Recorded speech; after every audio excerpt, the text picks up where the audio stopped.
বাবা হলে, সন্তানের মালিক হলে শুকরিয়া করব আমরা কার?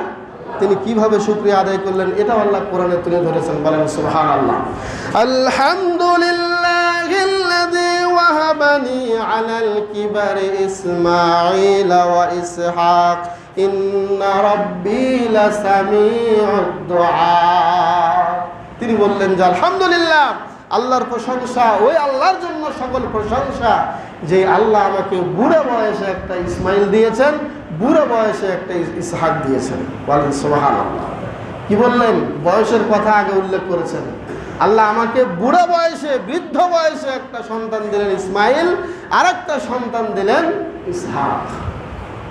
নিশ্চয়ই তিনি বলেছেন ইন্না রব্বি লাসামিউদ দুআ, নিশ্চয় আমার রব তিনি দোয়া গ্রহণকারী, দোয়া কবুল করনেওয়ালা। ওই যে আমি দোয়া করেছিলাম রব্বি হাবলি মিনাস সালিহিন, প্রায় অনেক বছর পরে, প্রায় 10 থেকে 12 বছর পরে আল্লাহ রাব্বুল আলামিন তাকে 2টা সন্তান দান করলেন। দোয়া থেকে দোয়া কবুল হওয়ার ব্যবধান ছিল 10 থেকে 12 বছর। সম্মানিত উপস্থিতি, এইভাবে এই সন্তান ইসহাকটিকে তিনি ফিলিস্তিনে রেখে দিলেন, আর ওদিকে ইসমাইল থাকলো মক্কার পাদদেশে, বিজন নামক 2 পাহাড়ের পাদদেশে। আর এদিকে ইসহাক 2 সন্তান গুরুত্বপূর্ণ 2টি শহরে আস্তে আস্তে আস্তে আস্তে বড় হতে শুরু হলো। 2 সন্তান 2 শহরে বড় হলো। ইব্রাহিম আলাইহিস সালাতু ওয়াস সালামকে এবার আল্লাহ আরেকটি আদেশ করলেন যে ইব্রাহিম, তুমি যখন মক্কাতে যাবে এবার গিয়েই তুমি ঘরটা একটু পুনর্নির্মাণ করবে। এই ঘরটাকে একটু যত্ন করতে হবে। ঘরটা যে অবস্থায় আছে এভাবে থাকলে হবে না, ঘরটাকে একটু উন্নত করবে এবং কিভাবে সুন্দর করা যায় ব্যবস্থা তুমি করবে।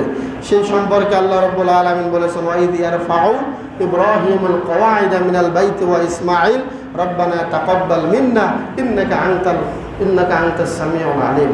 আল্লাহর কাছে বলেছেন যে আল্লাহ নিজেই তার কথা বলেছেন, যখন ইব্রাহিম এবং ইসমাঈল 2 জনে কাবা ঘর নির্মাণ করলেন, তখন নিজের বাবা ইব্রাহিম তিনি রাজমিস্ত্রি আর ছেলে ইসমাঈল হচ্ছে জোগালদার। বাবা রাজমিস্ত্রি আর ছেলে কি জোগালদার। নিজে পাথর গাচ্ছেন আর সন্তানকে দিয়ে পাথর আনাচ্ছেন। এভাবে সন্তানকে ইসলামের কাজ করার প্রতি আকৃষ্ট করাচ্ছেন ইব্রাহিম আলাইহিস সালাতু ওয়াস সালাম। তিনি যেই পাথরে দাঁড়িয়ে নিজের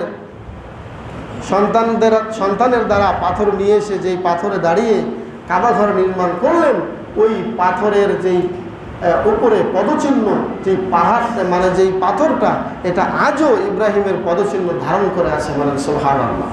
এবং ওখানেই কি করতে হয়? 2 রাকাত সালাত আদায় করতে হয়। আল্লাহ পাক বলেছেন ওয়াত্তাখিযু মিন মাকামি ইব্রাহিম মুসাল্লা, হে হাজিরা